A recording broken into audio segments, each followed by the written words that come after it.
Bapak Ibu rahimakumullah, terkait dengan persoalan-persoalan muamalah, ya, di dalam muamalah Islam ini, maka ada yang ditunjuk secara langsung oleh nas, ya, seperti masalah waris, masalah pernikahan, ya, di antaranya yaitu wanita-wanita yang haram dinikahi, tentang wali nikah, tentang talak, dan juga tentang iddah.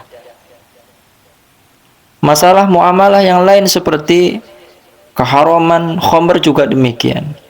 Babi, ya, haramnya bangkai, dan juga haramnya perbuatan riba.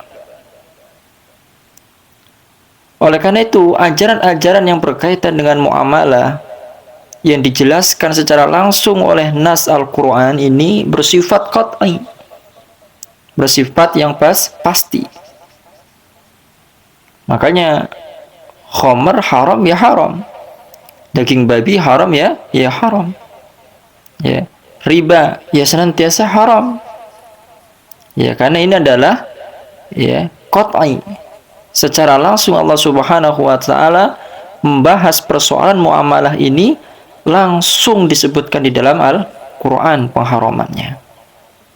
Artinya tidak dapat diubah jemaah, atau, ya, tidak dapat menerima adanya perubahan. Tidak ada peluang akal manusia untuk melakukan ijtihad dalam masalah ini.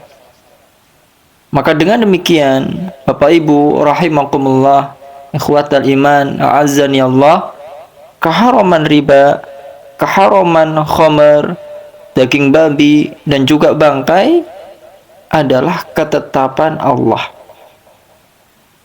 Ketetapan Allah Subhanahu wa taala yang tidak dapat diubah walaupun zaman, tempat, dan keadaan telah berubah.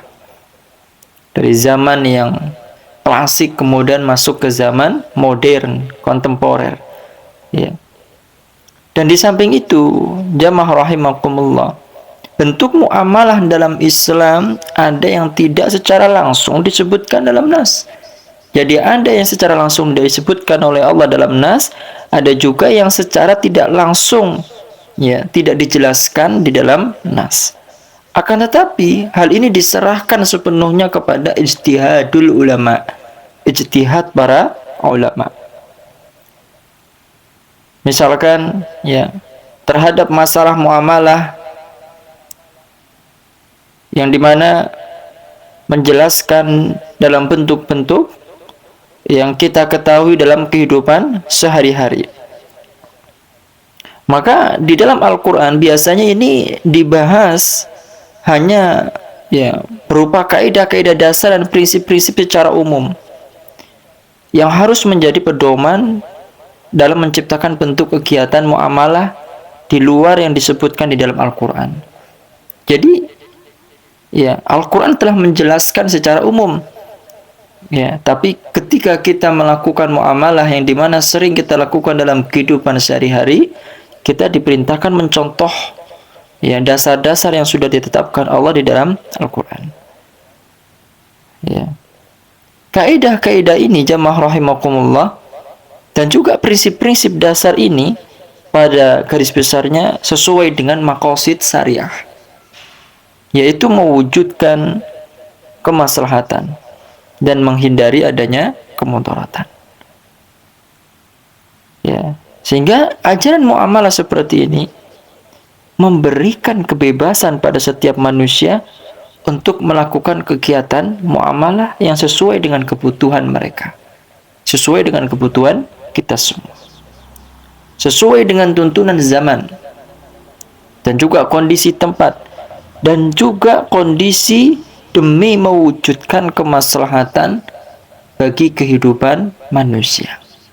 Jadi, ya, jelas bahwa Allah Subhanahu wa taala telah menjelaskan perkara-perkara muamalah dalam Islam ini secara langsung dalam Al-Quran, dan ini sifatnya qat'i, tidak ada ruang ijtihad di dalamnya, dan juga Allah Subhanahu wa taala telah menyerahkan urusan muamalah kita dalam kehidupan kita sehari-hari yang sifatnya hukumnya bisa berubah-ubah, yang diserahkan kepada ijtihadul ulama. Di sanalah ruang ulama berpendapat. Akan tetapi mereka berpendapat dengan dalil, bukan dengan hawa nafsu, dengan ilmu, bukan hanya sekedar ya ucapan belaka. Ya, mereka berijtihad dengan ilmu. Artinya, ya, berijtihad dengan ilmu adalah memiliki dasar baik di dalam nas Al-Quran ataupun di dalam hadis Nabi Shallallahu Alaihi Wasallam. Jadi jemaah rahimakumullah, dalam muamalah Islam ini kita perlu memperhatikan rambu-rambu yang telah Allah tetapkan, ya, dalam kehidupan bermuamalah. Jadi ya poin-poin penting ini bagi kita semua sebagai muslim yang sejati, mukmin yang sejati, maka benar-benar harus memperhatikan jangan sampai muamalah kita hari ini, sosial kita hari ini, atau bahkan pekerjaan kita hari ini merupakan pekerjaan yang tidak Allah ridhoi.